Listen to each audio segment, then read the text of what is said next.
jëmmal di ko gën a dëggal.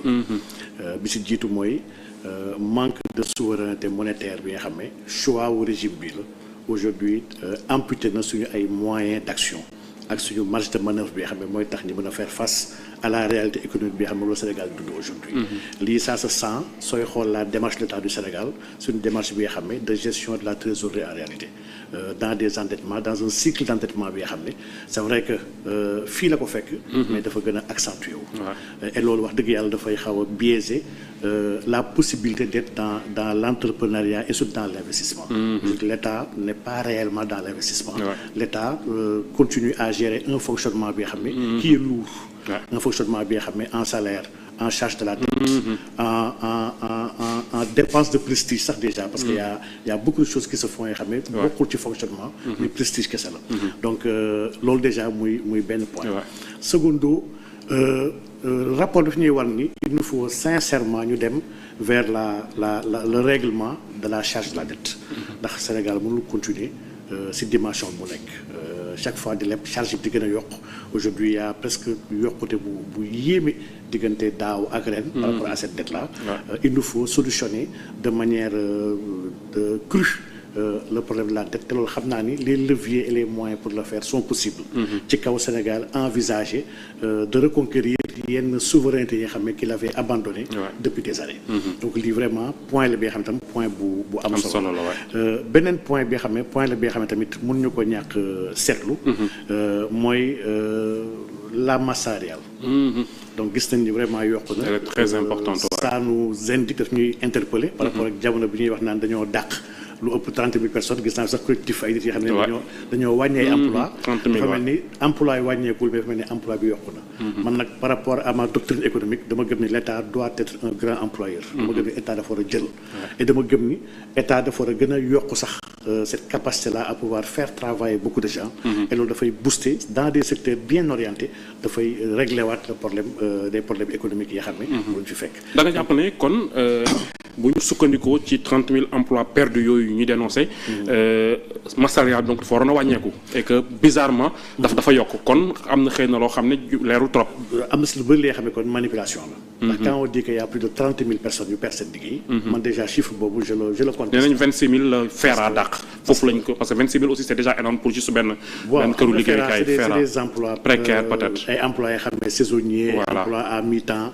loolu vraiment suñu continuer emploi sax dëgg-dëgg waruñu ko loolu emploi on doit réfléchir à créer des emplois pérennes ay emplois yoo xam ne décents des emplois yoo xam ne capables d'accompagner les ménages dans la satisfaction de leurs besoins les plus élémentaires ndax aujourd'hui waruñu naxante Sénégal li ëpp ci population active bi liggéeyuñu Sénégal modèle bi mu nekk aujourd'hui modèle économique bi mu nekk c'est un modèle bi nga xam ne qui n'est pas bon ndax modèle bii nii dafa yóbbu lu ëpp majeure partie de la population active est dans le secteur informel donc secteur bi ñuy woowee formel sax nga xam ne lu néew la c'est un secteur bi nga xam ne c'est des rentiers ñoo fa nekk mais du création de richesse du partage de richesse maanaam ay étrangers sax ñoo fa gën a bëri c'est un capital étranger qui est là qui a des logiques de profit à court terme ba pare jël ko rapatrier ko seen ay dëkk c'est des assurances c'est des banques c'est beaucoup de structures yoo xam ne qui sont là qui ne sont pas sénégalaises donc aujourd'hui nous devons re-questionner et reparler du modèle économique sénégalais di nga Mohamed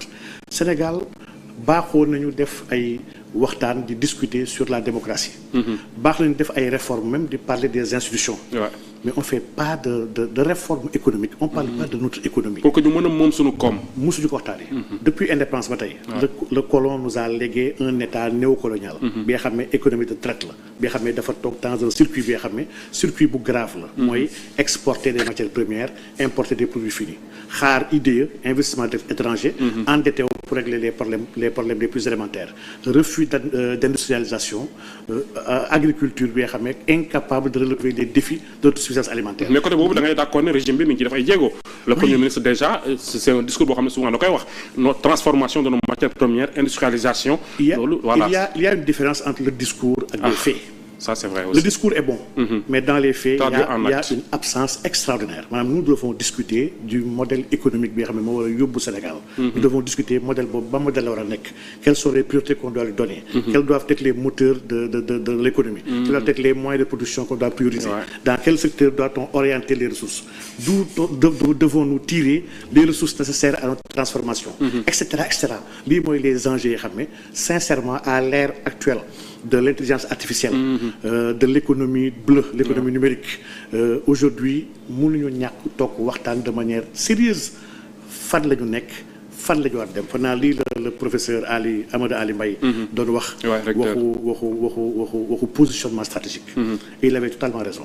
Le Sénégal, comme tous les autres pays africains, n'ont pas ce positionnement stratégique là. Nous évoluons dans un environnement bi nga xam ne un environnement géographique, institutionnel, réglementaire et même un environnement d'affaires bi nga xam ne ñun amuñu agenda en réalité. Suñu agenda yi gën a màgg mooy dem seeti les bailleurs ak les multinationales. boo nee amuñu agenda est-ce que du xaw a waroo tuuti ak li ñu régime précédent yi jaay ak bi fi nekk tey ñi fi nekkoon am nañu PSE ñii indi nañu agenda transformation structurelle. loolu yëpp man je les appelle pas agenda je dis que PSE bi. ñi ko liggéeyoon sax duñu ay Sénégalais. Dans le papier c'est bon. Dans le papier ko xool di nga kontaan. nga gis y a ces choses yu intéressantes yu ci bind. mais doxaluñu ko jëmmaluñu ko te amul jeexit. Avant PSE il y avait d'autres plans. Il y avait le PODES, il y avait la SNDS, il y avait le DSLP. Il y a beaucoup de plans yoo xam ne dans le papier tout est bon mais ñun du économie. Nous sommes à l'épreuve des chiffres et des faits. Le réel, le concret. ay papier yëngaluñu.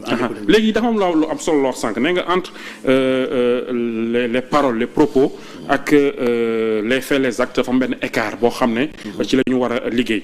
nga wax sànq tamit que ne investissement yi tax ko am solo trop.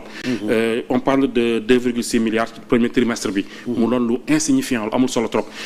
ndax da ngay jàpp ne ñàkk xam fi ñu jëm la wala situation économique bu compliquée la wala ba tey dañoo ne ci li ngay dénoncer mooy que wax ji moo gën a bëri jëf bi. waaw xam nga damay nuancer un peu le rapport le premier trimestre l'année 2025. Pour la bonne et simple raison que pour ñëpp ñu xam. Les finances publiques. xam nga ni la mise en place des crédits en début d'année du commencer le 1er janvier. Administration bi ñuy toog des fois ba février. crédit yu ñu la voté mënu ko laal. Il y a beaucoup de marchés et beaucoup de dépenses qui ont été engagées. maanaam la procédure ñuy wax la procédure ELOP. engagement liquidation ordonnancement paiement. procédure bi gars yi ñu ngi engagé mais yu bëri mu ngi circuit bi instant yi on les a pas encore ordonnancés. ni encore payés. Donc am na lu bëri li nga xam ne kon def nañ ko mais génnagul ci chiffres yi. parce que il faut crédit il faut que mu tourner ba deuxième trimestre. nga soog commencé gis ni yenn yi ils ont été régularisés mais ça a été engagé depuis premier trimestre. ndax état nag il faut ñu xam ne état service fait lay fay. état du fay li nga xam ne. du la jox ba pare nga soog a liggéey. état da nga war a liggéey pare moo tax en matière d'investissement ñu bëri gis naa ñuy tirer mais bon jàpp naa ni war nañu ko nuancer. foofu bokkoo ak gis-gis. war nañu ko nuancer. fii léegi fin d'année. mais en tout état de cause nag. Le budget maanaam ñu juger leen ci les mois à venir. Pas maintenant. léegi nag la LFI nag nga xam ne kii prévoit mooy la feuille de route budgétaire de l'État du Sénégal du 1er janvier au 31 décembre LFI boobu wax dëgg yàlla joxul gëdd investissement. ku xool la LFI même dette bi ñuy war a leb. le plan d'endettement du Sénégal pour année bi. sur les 4500 et quelques milliards mais da ngay gis lu ci ëpp fonctionnement la. régler ay problème mu lekk. dette boobu nag moo baaxul nee nañ fay ay dette. circuit d'endettement yu pays africains yi nekkee baaxul. c'est pas le Sénégal que tous ces pays-là ont été entraînés dans un système bi nga xam ne c'est un système colonial.